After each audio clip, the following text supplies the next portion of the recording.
Going to bring out here in just a minute. First, I want to show you this. This is Pro Wrestling Illustrated Weekly. Some mighty nice folks. Bill After and his staff have some mighty nice things to say about me in this issue. But take a look at this right here. The Wrestlers of the Week all around the world right there. Jeff Jarrett and Jerry Lawler. And here are the Wrestlers of the Week right here. The reason they're Wrestlers of the Week is because of the way they've been working over the Moondogs. And I don't know if they want to talk too much about that today or some upcoming matches or what, but we'll just kind of let them say what's on their mind. The World Tag Team Champions. Here comes the King right here, and here comes Jeff Jarrett right along with him. Guys, congratulations on Wrestler of the Week. Congratulations on the belt and everything else. Well, you know, things have been going pretty good for Jeff and I as a tag team. You know, we showed you where they had us ranked number 3 in the entire... Where'd that shaving cream come from? Man, it's all over the place. Yeah, it's everywhere. They had us ranked number 3 in the entire world. We're real pleased with that. And, you know, Jeff and I, that sort of leads into what we wanted to talk about, because we have always felt that, without a doubt, the wrestling fans in this area we think are the greatest in the world. And we think we also have some of the greatest wrestlers in the world right here. Absolutely. And... I've said it before. I get asked a million times.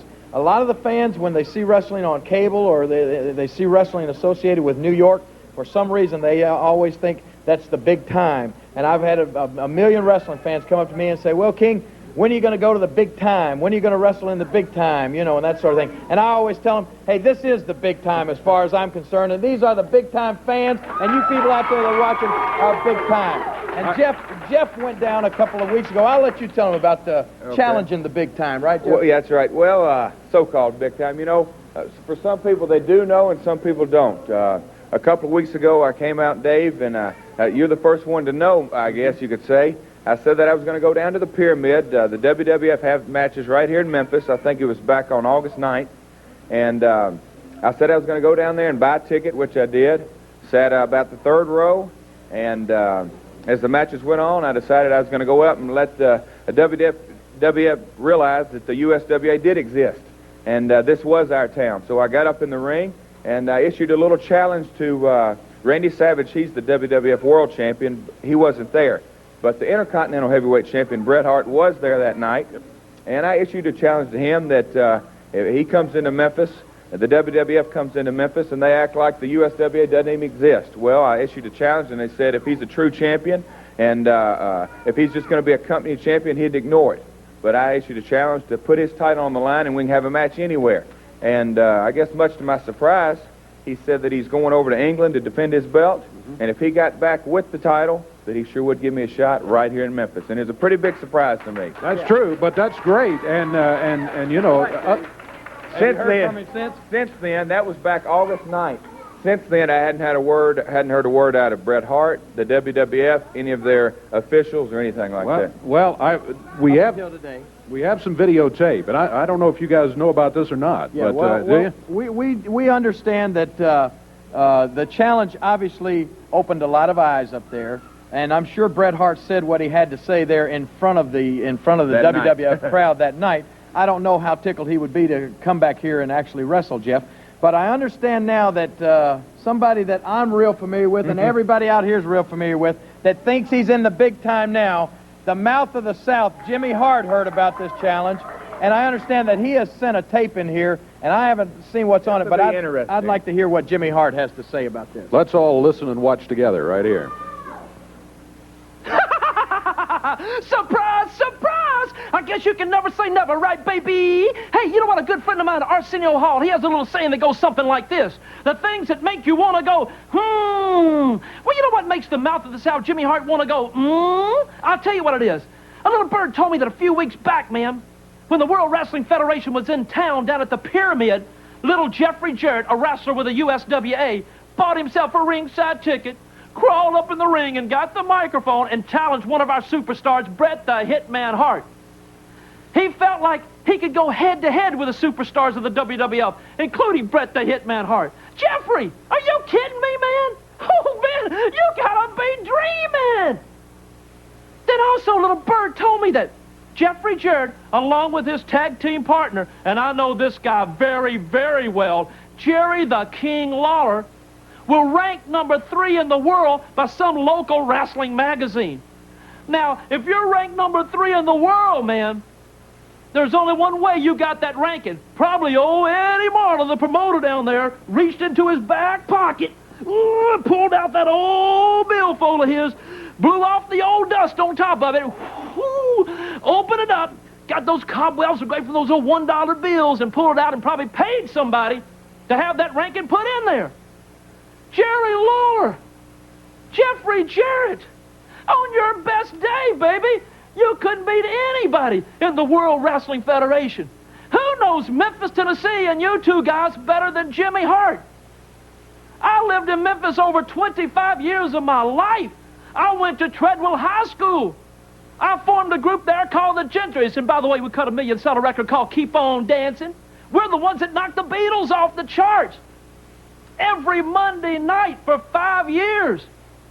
I got in my car. I turned right on Summer Avenue, went down, turned to left on Parkway, baby, pulled into the Mid-South Coliseum, walked into the Coliseum, and there was my own private dressing room door with a big star up there that said, Jimmy Hart, Mouth of the South. I propped my feet, baby, up on the counter. I looked into that mirror, and I said, mirror, mirror on the wall, who is the smartest and greatest wrestling manager of all?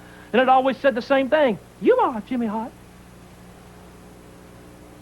You know, everything we have in the World Wrestling Federation is bigger and better than anything in the USWA. Our announcers are the greatest in the world. You've got Dave Brown, the weather clown, sitting next to some guy down there, and this guy is so bad, sitting next to him, it makes Dave Brown look good. We have 7, not 1, but 7, 18-wheel trucks, baby. Those big old semis with WWF printed on the side that go all over the world, man, pulling all of our rings and all of our equipment, man. What do you've got? You've got poor old Buddy Wayne Pill with an old 1959 Ford Fairlane hooked up to some old flatbed trailer, some old dilapidated ring on it with may pop tires, and everybody in the South knows definitely what a may pop tire is. It may pop any minute. And you have the nerve, Jerry Lawler, Jeffrey Jarrett, to challenge the superstars from the World Wrestling Federation? You couldn't beat anybody up here on your best day, man. But you see, this has got me mad. I am going to issue you two guys a challenge, baby. I say that our guys are way better than anybody for the USWA, especially you, Lawler, and you, Jarrett. The lowest guys on the totem pole in the World Wrestling Federation. I mean, the lowest guys, man, could beat you. So, you know what? This challenge is to you two guys. And I'll tell you this, and I've said it once and I'll say it again. Lawler, you and Jeff Jarrett are just like Memphis, Tennessee, baby. You're built on a bluff.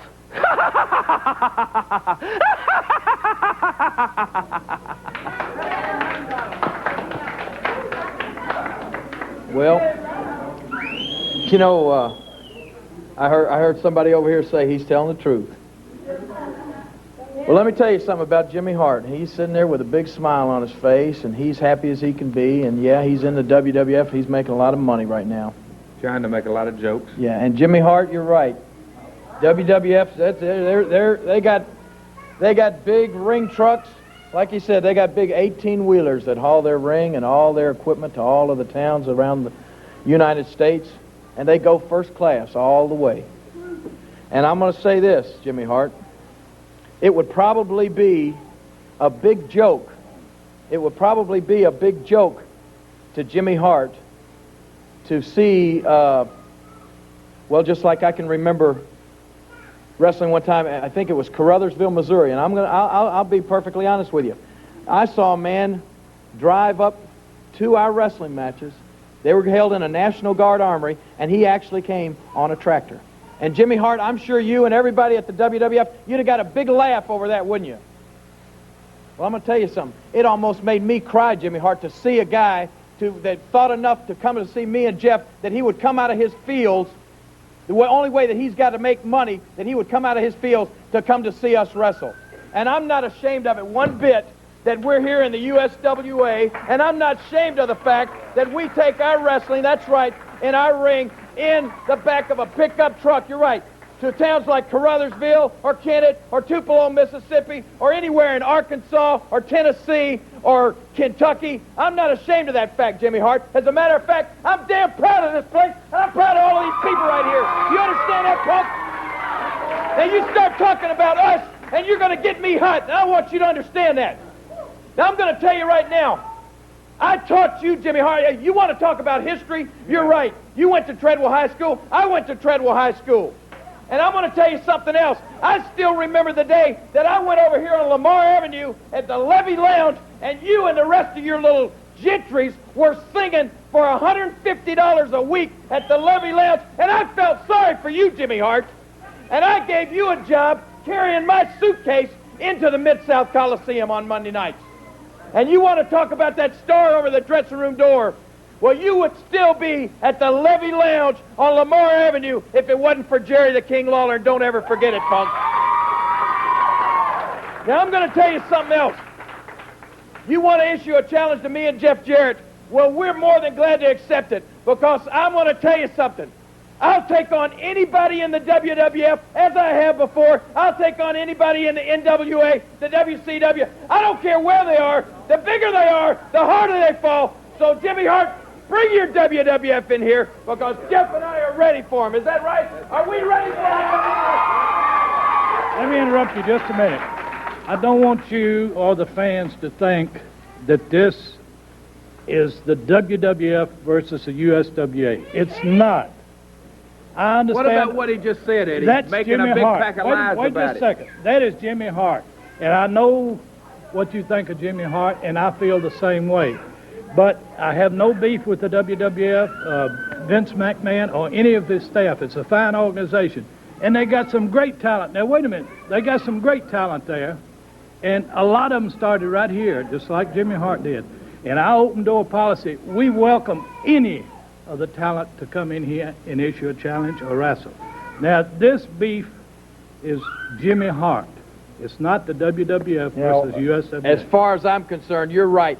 We welcome anybody, Jimmy Hart. You send some WWF superstars down here, you put them on those 18-wheelers, or you put them first class in a big jet, you get them down here in our town, and we will show you, Jeff Jarrett, myself, and anybody in the USWA will show you exactly what you think of your big superstars. So bring them on, because we are ready for them. Is that right? Are we ready for them? Bring them on. We'll be back with more from the USWA after this.